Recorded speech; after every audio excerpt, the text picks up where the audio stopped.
There's a town in America where the district attorney quietly dropped 40 murder and assault cases without telling a single victim's family, where a 16-year-old called 911 to report that he had just killed 4 members of his own family, where a man's body was burned in the trunk of a car in a field, where a Christmas parade was canceled because someone had shot at police officers on the exact street where families were supposed to be standing. These aren't isolated incidents. They are all happening in one state, in small towns that most people drive through without a second thought or have never heard of at all. New Mexico is already one of the most dangerous states in America, but the small towns on this list take that to a level that statistics alone can't fully capture. Hit subscribe, because this is the kind of list that changes how you read a town's welcome sign. Let's get into it.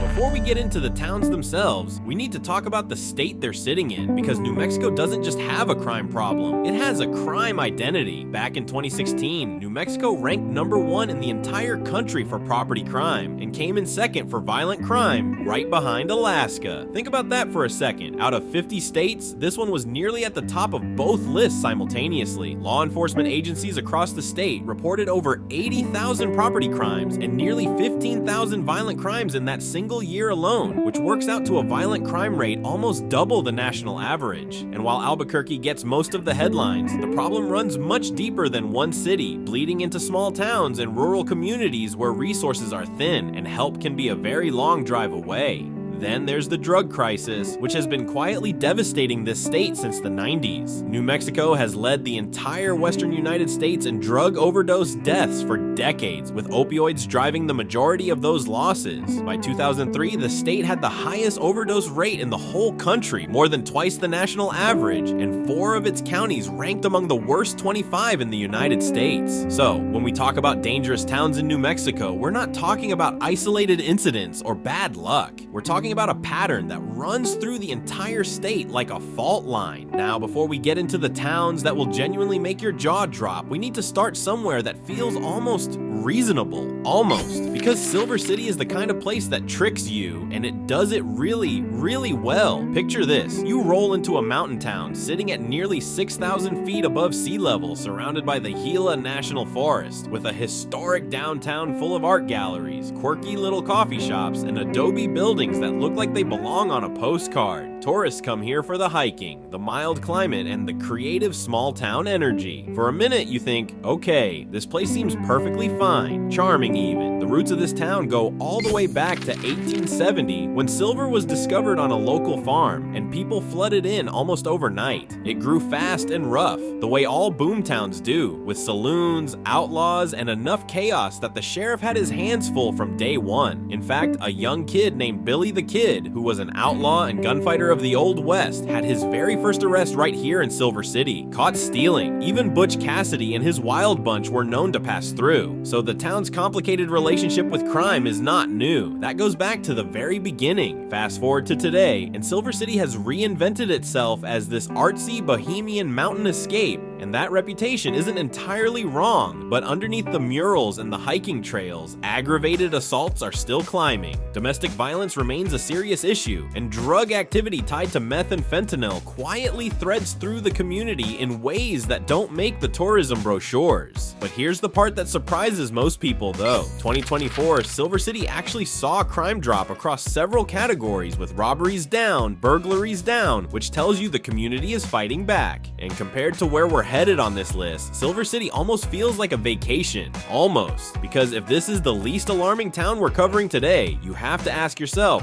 what does the first on the list look like?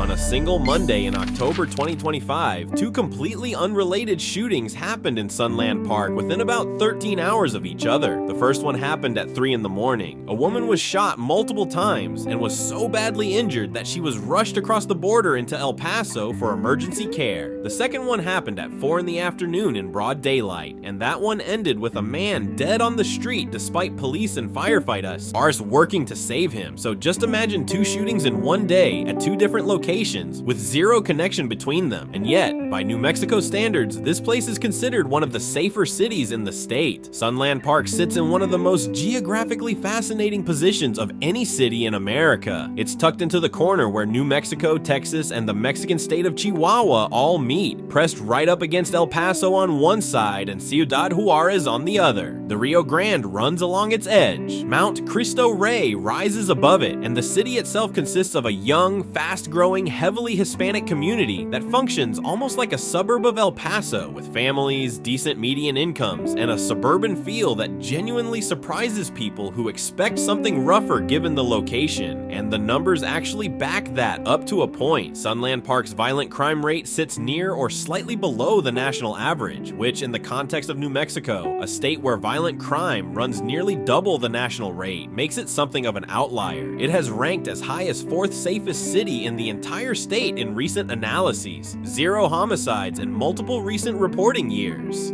By the metrics, this is one of the calmer stops on our list today, but here's the part that keeps it on the list at all. You don't get to sit right on the border of Ciudad Juarez, one of the historically most violent cities in the Western Hemisphere, without that geography leaving fingerprints on your community. So you have gang activity gets mentioned in local reports, and isolated shootings happen with enough regularity to keep police busy. Also, the town's own political history is colorful in ways that go beyond crime statistics. Back in 2012, the mayor pro tem and city manager were arrested for trying to blackmail a rival candidate with a videotape to force him out of a mayoral race. The man they tried to blackmail lost anyway. The guy they were blackmailing for, who won, was then denied the office because of the fraud charges against him. But still, Sunland Park is genuinely safer than most of New Mexico. But safer than most of New Mexico is still a bar worth examining carefully, and the next town on our list stopped clearing that bar a long time ago. Imagine driving south through the Rocky Mountains, crossing the Colorado border, and the first town you hit in New Mexico is this quiet, almost frozen in time little city nestled right below a dramatic mountain pass. The air is crisp, the scenery is stunning, and the downtown has these beautifully preserved historic buildings that make you feel like you've stepped back into the 1880s. At first glance, it feels like exactly the kind of peaceful small town escape people dream about when they're tired of the city. But here's the thing about Raton, it's a town that's been quietly losing the fight for a long time, and the cracks are starting to show in ways that the mountain scenery can't hide anymore. Raton was built on two things, the railroad and coal mining. When the Santa Fe Railway came through in 1879, this place exploded almost overnight, pulling in workers, traders, and families from across the country and from Europe, all chasing the boom. For decades, it thrived, sitting right on the Santa Fe Trail as a key gateway into New Mexico from Colorado. But when the coal dried up and the railroad industry collapsed, Raton never really found anything to replace them. The population has been slowly bleeding out ever since. And today, you're looking at just over 6,000 people living in a town that was clearly built for many more. 2024, Raton's crime rate jumped by 73% compared to the year before. 73% in a single year. In a town of 6,000 people, drive-by shootings targeting homes started making local headlines. November 2025, Raton police issued a public service announcement about a sudden eruption of drive-by shootings targeting homes. They worked with state police to investigate. Later on, an arrest of 1 adult and 1 juvenile was made in connection with 4 incidents, but it had already become a pattern hard to ignore. Narcotic seizures have also become a regular occurrence, and while the overall numbers might look modest compared to some of the towns we're going to cover later in this list, the trend line is pointing in a direction that should make anyone pay attention. And the thing that makes Raton particularly unsettling is the contrast. Every summer, thousands of Boy Scouts pass through here on their way to Philmont Scout Ranch nearby, and families loaded up for wholesome outdoor adventures, completely unaware of what's been building beneath the surface of this sleepy mountain town. And if in Raton, the danger creeps up on you, in the next town, it's rooted in even the institutions meant to protect.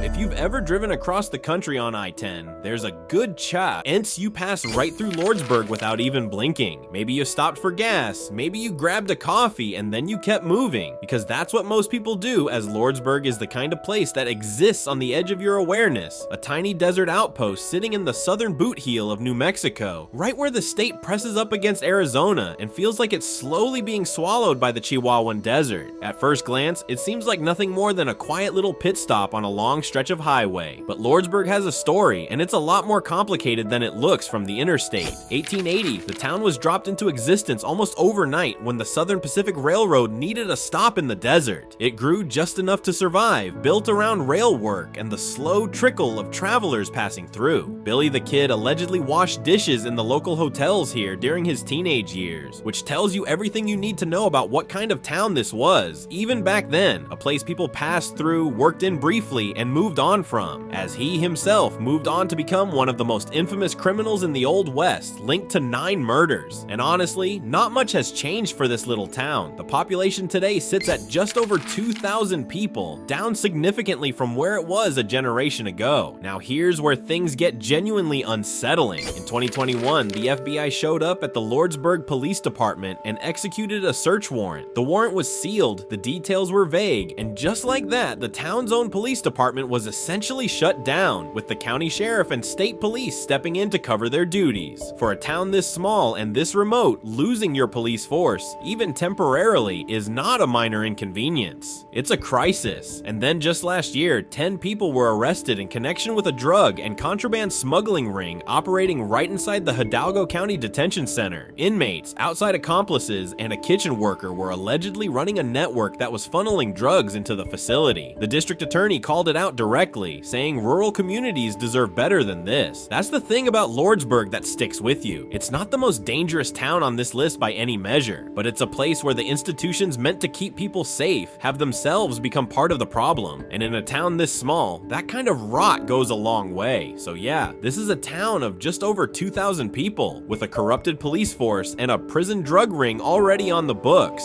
And we're still so early in this list that it's almost unsettling, because it only gets worse from here. December 2017, students at Aztec High School were texting their parents from the corners of locked classrooms, whispering that they could hear the shooter getting closer. 2 of their classmates didn't make it home that day, and the town of 6,000 people sitting in the oil fields of northwestern New Mexico, right on the edge of the Navajo Nation, was shattered in a way that small communities rarely recover from quickly. From the outside, Aztec seems like one of those quietly charming small towns that time has been gentle with. The main street is lined with old brick buildings dating back over a century. Right down the road sits the Aztec Ruins National Monument, ancient ancestral Puebloan structures that have been standing for nearly 1,000 years, drawing visitors from all over the country who come to walk through history. But that walk is not always peaceful. But here's what doesn't make the tourism brochures. Early 2026, a 64-year-old woman named Lana Justice was reported missing by her family. Her sister later posted on Facebook that Lana had been found in her own home, murdered. When local journalists requested the police records, the department denied access, citing an open investigation, and when pressed further, it came out that Lana had actually filed a domestic violence petition against her own son months earlier, writing that he had threatened to cut her head off with an axe and had a homemade gun. A protection order was granted, and then she ended up dead anyway. That's the thread running through Aztec's story. Not the kind of dramatic, headline-grabbing danger you'd expect, but something quieter and in some ways more unsettling. A 21-year-old shooting a mother through her front door multiple times in a robbery gone wrong. A high school shooting in a community where that kind of violence was supposed to be unthinkable. A police department that denies public records requests on a murder case and gets caught doing it. And when it comes to numbers, Aztec's violent crime rate sits about 28% above the national average, which on paper sounds almost manageable compared to what's coming later in this list.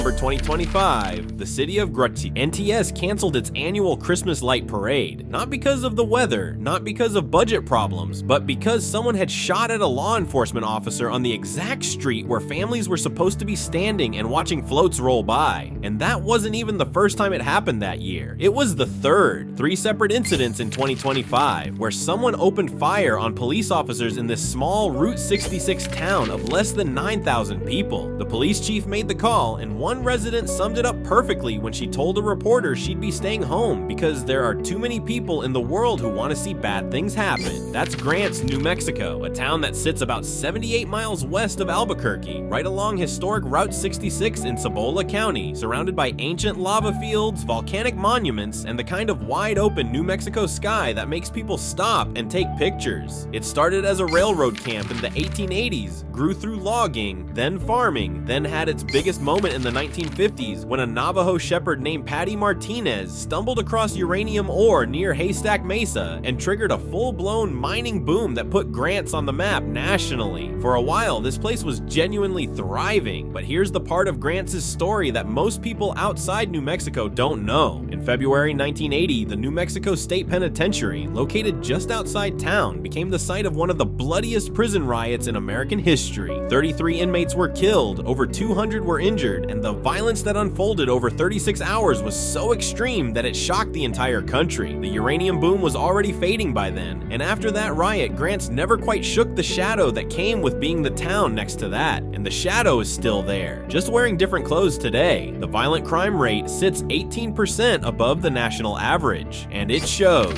2025, a man from Grants tracked down a 21-year-old in Roswell, showed up at his home, broke a window, lured him outside, and shot him in the chest, then calmly drove to a nearby McDonald's parking lot where police found him with fentanyl and the murder weapon still in his truck. That same year alone, law enforcement officers were shot at 3 separate times on the town's main street, in May, in August, and again in December, which is exactly why the annual Christmas light parade was canceled that year. And then, in March 2026, a homicide investigation forced the city to close a public park. So basically, Grants has lava caves, ancient monuments, and one of the most dramatic landscapes in the Southwest. It also has a Christmas parade that got canceled because the streets weren't safe enough to stand in after dark. The next town on our list makes that look like a minor inconvenience.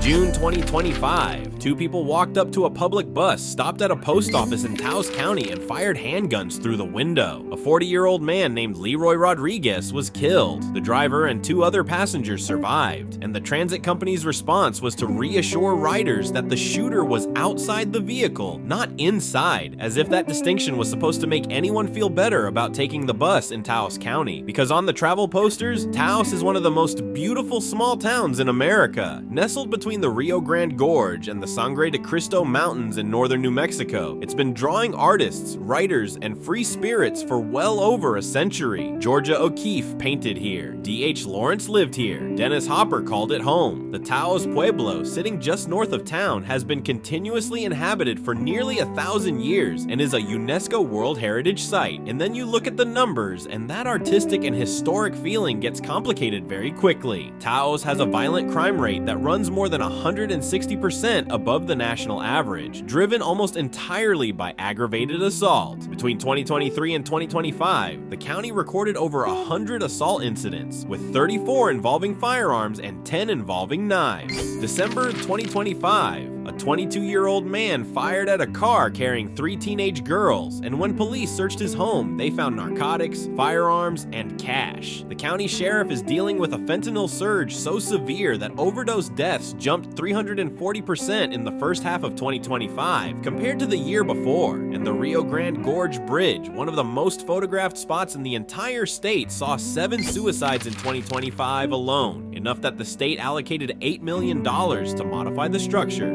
But here's the thing that makes Taos different from the other towns on this list. This isn't a struggling, forgotten place that never had a chance. This is a town people actively choose, a destination, a dream for a lot of people who move here seeking something meaningful. And yet the crime rate is double the national average. The assaults are relentless, and the sheriff openly admits that fentanyl has crossed every social and economic line in the community, saying it can happen happen at any level in any neighborhood to anyone, so Taos is genuinely magical. It's also genuinely dangerous, and somehow those two things coexist here in a way that's hard to look away from. And if a world-famous arts destination can't escape New Mexico's crime reality, the next town never had that luxury to begin with. Child custody exchange sounds like one of the most routine, mundane things in the world. Two adults meeting in a public place, handing a kid back and forth, going their separate ways. October 2023, that exchange happened outside the Artesia Public Safety Complex, literally in the parking lot of the police station. And one of the men showed up with a gun, waded through a brief conversation, then pulled it out and started firing at the other man, who was completely unarmed. A police sergeant who witnessed it intervened and shot the gunman to stop the attack. The gunman survived, went to trial in June 2025, and was found guilty of first-degree murder, sentenced to life in prison. All of that started in a police station parking lot over a custody handoff. That story tells you a lot about Artesia. Artesia sits in southeastern New Mexico in the heart of the Permian Basin, one of the most productive oil and gas regions in the entire country. And unlike a lot of the towns on this list, Artesia actually has money flowing through it. The median household income is nearly $75,000, which is dramatically higher than in most small New Mexico towns. The main street has a vintage cinema, coffee shops, and the kind of tidy, well-kept feel that suggests a community that takes pride in itself. On paper and on the surface, this place looks like one of the healthier small towns in the state. But here's what the oil money doesn't fix. Artesia's violent crime rate sits about 37% above the national average, driven heavily by aggravated assault and a rape rate that stands out even within New Mexico's already troubling statistics. And the energy industry that props up the local economy also brings a constant flow of transient workers, which creates its own set of pressures around substance abuse and domestic violence that don't disappear just because the town looks prosperous. So, Artesia is proof that prosperity doesn't inoculate a town against New Mexico's darker patterns. It just gives it a nicer backdrop, and from here, the backdrop gets a lot grimmer, because the next town doesn't have the oil money to hide behind. July 2024, police in Portales spent hours in a standoff with a man barricaded inside a house on North Avenue M. They eventually called in the New Mexico State Police to help resolve it. When it was over and they took him into custody, he was charged with murder. The victim, a 51-year-old man named Benigno Castillo, had been found shot inside a vehicle in the early hours of the morning and died at the hospital. The man they arrested was a convicted felon who wasn't supposed to have a firearm. But this wasn't an isolated incident. January 2026, a 29-year-old named Jaime Portillo was also found unresponsive in the driver's seat of a car in Portales, shot dead. The investigation led police across the state line into Texas, where they arrested a 27-year-old who had allegedly confessed to the killing. These are just two examples of a lethal pattern playing out in a quiet college town of about 12,000 people, tucked among the peanut farms on the eastern New Mexico plains. From the outside, Portales has every marker of a calm, stable small town. Eastern New Mexico University has been here since the 1930s and is now the third largest university in the state. The area produces more Valencia peanuts than almost anywhere in the country. There's even a Peanut Valley Festival. The residents on review sites describe it as quiet, family-friendly, and community-oriented. And then the violent crime rate comes in at more than double the national average, and suddenly the quiet feels a little different. Portales sits on the quiet eastern edge of New Mexico, far from the border towns and reservation areas that usually dominate the state's crime headlines. Nothing about its location screams danger, but the poverty rate sits at 28%. Nearly a third of the population are college students with limited options after graduation, and the same drug pressures grinding through every other corner of this state don't stop at the city limits just because there's a university in town. The violence finds its way in anyway, as it always does in New Mexico, and the next two towns make Portales look like a retreat by comparison. Deming Police recently launched Operation STAR, Safe Teens, and Accountability Response, imposing a strict curfew on kids under 18 from 10:30 p.m. to 6 a.m. The move came after reports of teenagers roaming the streets at midnight, racing cars, and loitering in large groups near local businesses and Tress Lake. The curfew had technically been on the books for years, but nobody had been enforcing it, so recently the department made clear that it wasn't just the kids who'd face consequences, but parents could be fined and jailed too. That detail shows a police department so desperate they've started finding parents when their teenagers are caught outside after curfew, and that alone tells you how bad things have gotten in Deming. The town sits 60 miles west of Las Cruces and 35 miles north of the Mexican border in Luna County, right on I-10, which is one of the major east-west corridors in the entire country. It was founded in 1881 as a railroad junction, a place where two major lines met in the desert, and for a while it carried the nickname New Chicago because people genuinely believed the railroad traffic would turn it into something massive. It didn't. What it turned into instead was a quiet agricultural town growing chili and onions in the high desert, slowly settling into the kind of isolation that comes when a place never became what it was supposed to be. And that isolation has costs. Deming's violent crime rate runs more than 150% above the national average. Its property crime rate is so high that your overall chance of becoming a crime victim in any given year sits around 1 in 21, with many recorded cases of family shootings, attempted murders, and teen violence. One more thing that really stands out in Deming is the deep poverty underneath it all. The median household income here is just over $34,000 a year, one of the lowest among all the towns on this list. And all of this is happening in Luna County, where almost 1 in every 3 people lives below the poverty line. On top of that, the Mexican border is only about 35 miles away. That means the main drug trafficking routes along I-10 run straight through the middle of town every single day. Yet Deming isn't known for sudden explosions of violence that make national headlines. Here, the danger is quieter and more constant. It just keeps going, making it a slow, grinding problem the town keeps trying to fix, but keeps hitting the same barriers. And the next town on our list stopped trying to fix it quietly a long time ago.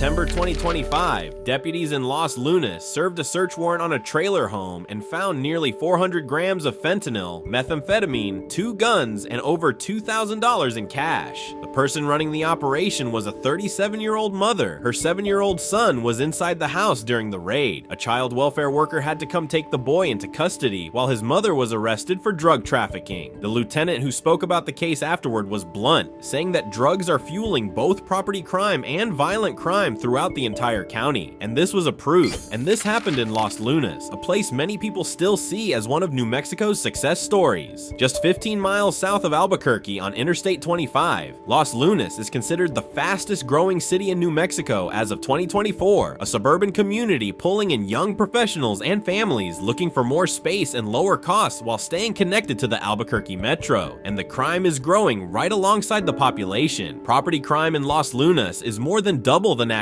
average, and violent crime isn't far behind. To put that in real terms, if you live here, you have roughly a 1 in 24 chance of being a victim of theft in any given year, and a 1 in 78 chance of experiencing violent crime. For a town people moved to specifically to feel safer, those numbers hit differently. September 2025, a 30-year-old man named Kelvin Garcia was shot and killed on Panda Drive, and police arrested the suspect that same night. Earlier that year, a man robbed a bank in Los Lunas wearing a hoodie and a mask, passed a note demanding cash, walked out with $6,000, and then did the exact same thing at a different bank 8 days later. Police caught him through fingerprints he left on the demand note. And that's what makes Los Lunas truly stand out on this list. This isn't a forgotten, struggling town with nothing left to lose. This is a growing, relatively wealthy community with real momentum behind it, and the crime is keeping pace with the growth anyway. The drugs are there, the violence is there, and a 7-year-old boy sat in his own home, surrounded by nearly 400 grams of fentanyl while his mother ran a drug distribution operation out of the living room. Prosperity doesn't protect you in New Mexico, and Los Lunas is the proof. And if a wealthy, growing suburb can't escape it, the next town on our list never had that kind of buffer to begin with. June 10th, 2025, New Mexico State Police responded to reports of a burned vehicle out in rural San Miguel County. When they got there, they found human remains in the trunk and scattered on the ground nearby. The car belonged to a man named Hayden Alter, who had been reported missing 3 weeks earlier. His family said he'd been staying at a rehab center in Albuquerque, took a trip to Las Vegas, New Mexico on May 16th, and then just stopped calling. What investigators pieced together afterward was worse than most people could imagine. Alter had been brought to a house late at night where someone accused him of being a cop, punched him, and then shot him in the head. His body was loaded into his own car and driven away. The next morning, one of the people involved told a witness that he had burned everything and nobody would find the body. 3 people were eventually charged, and 1 for the murder and arson, 1 for helping cover it up, and 1 for pulling a gun on the witness and telling them to keep quiet. That's Las Vegas for you. And no, we're not talking about Sin City. We're talking about the one most people outside the Southwest have never heard of, tucked into the mountains of northeastern New Mexico with a history that runs deeper and darker than almost anywhere else in the state. 1835, Las Vegas was established along the Santa Fe Trail and grew into one of the most significant towns in the entire region. When the railroad arrived in 1879, it brought commerce and development, and also by its own historical record, one of the most dangerous collections of outlaws ever assembled in one place. Doc Holliday, Billy the Kid, Jesse James, Wyatt Earp all passed through or lived here at various points. A historian once wrote that without exception, there was no town in the entire Old West that harbored a more disreputable gang of desperados than Las Vegas. That reputation was earned, and apparently never fully left. Today, the population sits at just over 13,000, and the violent crime rate runs nearly 60% above the national average, with a homicide rate that puts it firmly in the upper tier of dangerous small towns in an already dangerous state. The poverty is deep, and the population has been declining for decades. And despite the historic downtown and the beautiful places full of architecture that belongs in a different era, the town holds a dark side that no one can ignore. After all, a man went there looking for something and ended up in the trunk of a burned car in a field, and 3 people thought they'd gotten away with it. And with that, we've clearly entered a different territory on this list, and the next town proves that things can get even worse.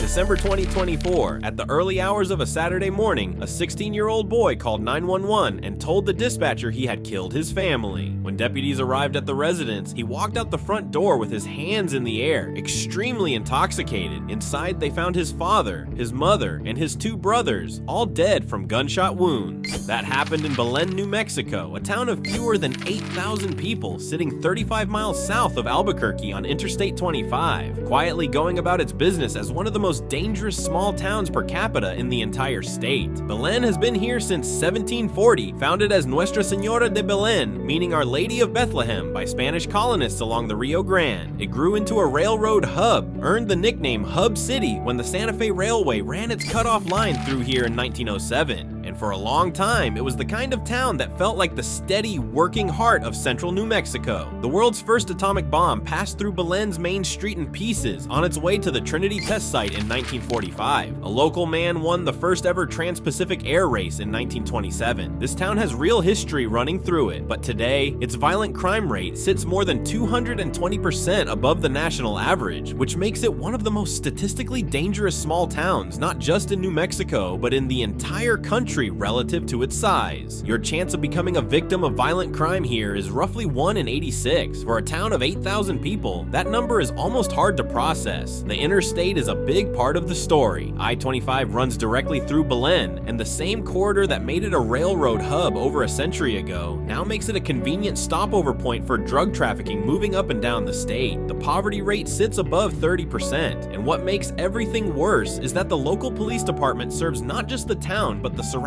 area of over 22,000 people stretched thin across a community that keeps generating calls they can barely keep up with. The next town knows that feeling to hell, except there, it got bad enough that the state had to step in entirely.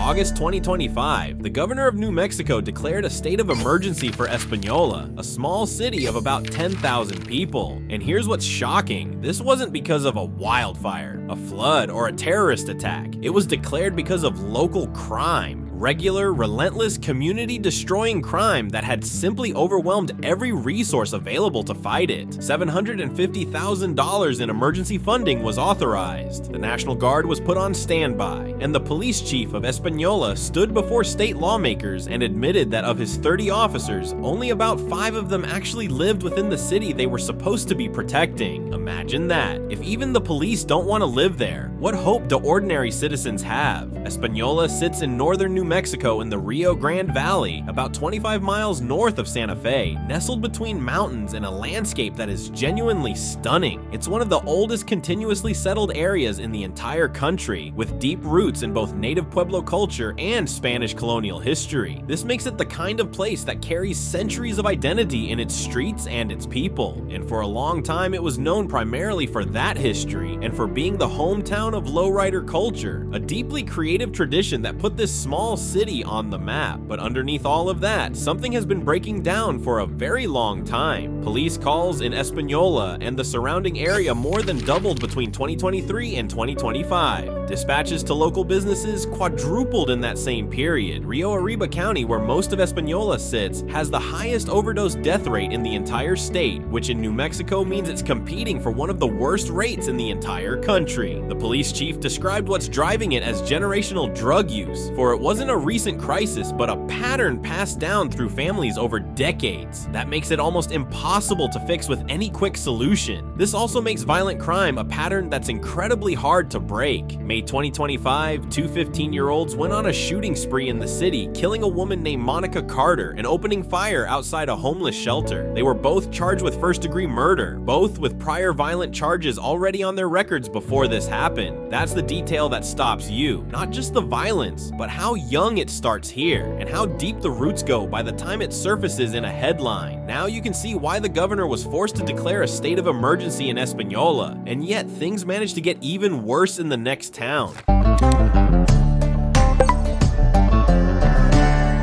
February 2026, police in Gallup responded to a report of a body discovered behind a Walmart, and just weeks earlier, a police officer was stabbed while responding to a call at a sporting goods store. And somewhere in the city at that same moment, the families of murder victims were still waiting for justice that had been promised to them years earlier and never delivered, because an investigative report had just revealed that the district attorney's office had quietly dropped 40 out of 70 major violent crime cases without ever filing charges. The police chief himself found out from a reporter, not from the DA's office. That is Gallup, New Mexico, #1 on our list, and it earns that position in ways that go far beyond a crime rate. Gallup sits in northwestern New Mexico along historic Route 66, bordered by the Navajo Nation and home to one of the largest Native American populations of any city in the country. It calls itself the heart of Indian country, and in many ways that's true. The intertribal ceremonial has been held here for over 100 years. The culture and history here are something to be proud of, but the system meant to protect the people has been failing them for years, often in ways that are almost incomprehensible. The violent crime rate in Gallup consistently runs 300% or more above the national average. The murder rate in some years has reached 35 per 100,000 residents, 7 times the national average in a city of 20,000 people. Not only that, but recently when investigators from KRQE dug into the DA's office, what they found was a pattern of cases simply disappearing. A man named Brandon Lee was shot and killed in 2022. Police spent weeks investigating, arrested a suspect, and then the DA dismissed the case for a so-called conflict of interest and never transferred it to another office like she said she would. For nearly 3 years, the suspect walked free while Lee's family waited. After KRQE's investigation, the state attorney general reopened the case. But that's one case out of 40 that were never filed at all. The police chief told reporters it hurts that these cases, murders, child abuse, sexual assaults, are just sitting there with nobody advocating for the victims. And some of the people who were never charged went on to commit more crimes. Because why wouldn't they, when the message being sent by the justice system is that you can come to Gallup and get away with whatever you want? People hear that message clearly. The FBI has been brought in as part of a national initiative specifically targeting unsolved violent crimes against indigenous people. And even that has been a slow, fragmented effort. Families of missing and murdered indigenous people showed up to government meetings in 2025 and 2026 to plead for help, describing years of searches they organized themselves, tips submitted to detectives that went nowhere, and the bitter reality that investigators often don't show up until there's already a body. Some Gallup officials even went as far as begging the governor to declare a state of emergency and deploy the National Guard to the city, fearing the violence and the drug crisis were only going to keep escalating. And residents pushed back, not because they didn't believe the danger was real, but because they were were afraid that an emergency declaration would damage the city's reputation enough to drive away the doctors, the teachers, and the developers they desperately needed. That's where Gallup is right now, caught between a crisis too big to ignore and a label too damaging to accept. And that is what number 1 looks like in the most dangerous state in America, a city where the violence is relentless and the system built to fight it has been quietly failing the people who needed it most, where a district attorney let 40 violent cases disappear without a word to the families waiting for answers, where a mother found out through a news reporter, not a phone call, not a letter, that her son's murder case had been dropped 2 years earlier, where indigenous families organize their own searches, submit their own tips, and show up to government meetings year after year just to say, please,